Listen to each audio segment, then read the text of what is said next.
నేను అందుకే మీ అందరికి ఒకటే చెప్తున్నా, ఇవన్నిటికీ ఉపాయం ఒకటి ఉన్నది.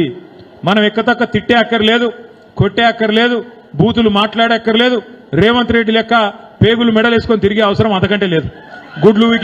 గుడ్లువికి గోటీలు ఆడతా మెడల పేగులు వేసుకుంటా అని పనికి మాలిన బాలకృష్ణ డైలాగులు కొట్టే సినిమాల డైలాగులు కొట్టే అవసరం అంతకంటే లేదు.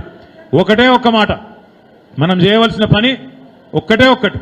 ఏమిటిది అంటే, మీరందరూ రేపు మళ్ళా జెడ్పీటీసీ ఎలక్షన్ వస్తుంది, ఎంపీటీసీ ఎలక్షన్ వస్తుంది, సర్పంచ్ ఎలక్షన్ వస్తుంది. అలా మీరు చేయవలసిన పని ఒక్కటే ఒకటి. మళ్ళా కాంగ్రెస్ వాళ్ళు వస్తారు, ఏమని అమ్మ అంటారు, అయ్య అంటారు, అక్క అంటారు, చెల్లె అంటారు, వదినే అంటారు, తమ్మి అంటారు, అల్లుడు అంటారు, బామ్మరిది అంటారు, రకరకాల వరుసలు కలుపుతారు. నీకు వస్తూనే ఉన్నది పెన్షన్, ఎల్లుండే వస్తుంది పెన్షన్, నీది 4000 వస్తూనే ఉన్నది, 15,000 రైతు బంధు తన్నుకొని వస్తుంది, వెనకెళ్ళి తులం బంగారం ఉరికేస్తుంది, నీకు అన్ని వస్తాయి, నువ్వు ఆగు ఒక్క ఓటేయి అని చెప్పి మళ్ళా మోసం చేసే ప్రయత్నం చేస్తారు. ఒక్కసారి మోసపోతే అది మనం మోసం చేసినోని తప్పు అవుతుంది. ఒకసారి మోసం జరిగితే మోసం చేసినోని తప్పు. కానీ రెండోసారి కూడా వాని చేతులనే మోసపోతే ఈసారి తప్పు మనదవుతుంది, వాళ్ళది కాదు. దయచేసి మీరు యాద పెట్టుకోండి. ఇవాళ ఎగిరెగిరి పడుతున్న పోలీస్ ఆఫీసర్లు, ఎగిరెగిరి పడుతున్న కాంగ్రెస్ కార్యకర్తల కంటే ఎక్కువ తక్కువ పనిచేస్తున్న అధికారులు, వాళ్ళందరికీ బుద్ధి రావాలంటే, మీ తోవలకు రావాలంటే ఒకటే మందు.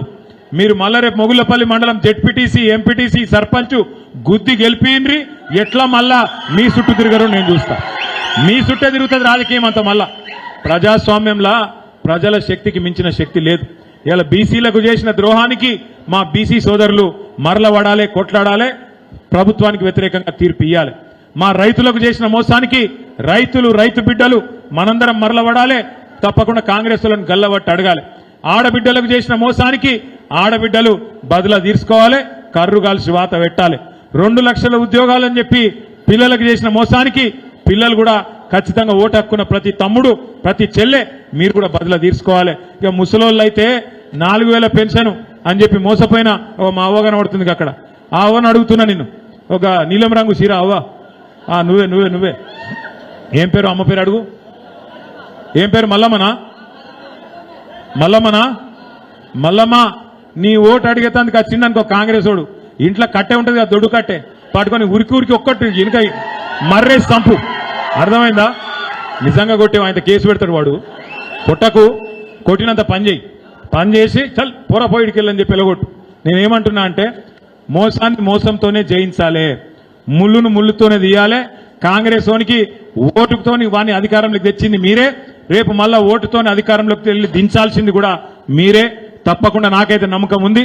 ఇవాళ మీ స్పందన, మీ ఉత్సాహం చూస్తుంటే నేను ఆడ పరకాల్లో మొదలైన కాడికెళ్ళి ఇక్కడ దాకా ఎక్కడికక్కడ కార్యకర్తలు అయితే జోష్ మీద ఉన్నారు. ఏం బాధ లేదు.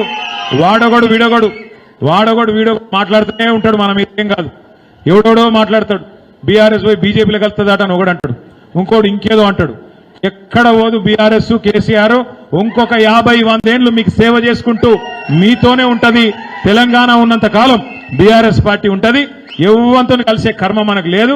బ్రహ్మాండంగా పని చేసుకుంటూ, మీ దయ ఉన్నంత కాలం, మీ ఆశీర్వాదం ఉన్నంత కాలం, మీరు పని చేయమన్నంత కాలం పని చేసుకుంటూ పోతూనే ఉంటాం. మళ్ళొక్కసారి మంచి రోజులు రావాలి ఈ రాష్ట్రంలో పేదోళ్ల కంటే. కేసీఆర్ గారు తిరిగి ముఖ్యమంత్రి కావాలి. దానికోసం అందరం కష్టపడదాం, అంకిత భావంతో పనిచేద్దాం. రమణారెడ్డి గారి నాయకత్వంలో భూపాలపల్లిలో బ్రహ్మాండంగా మీరందరూ ముంగటిపోతా ఉన్నారు. రేపు కూడా అట్లే ఇవ్వండి. స్థానిక సంస్థల్లో రమణారెడ్డి గారి నాయకత్వాన్ని బలపరిచే విధంగా బ్రహ్మాండమైన తీర్పు మీరు ఇవ్వండి.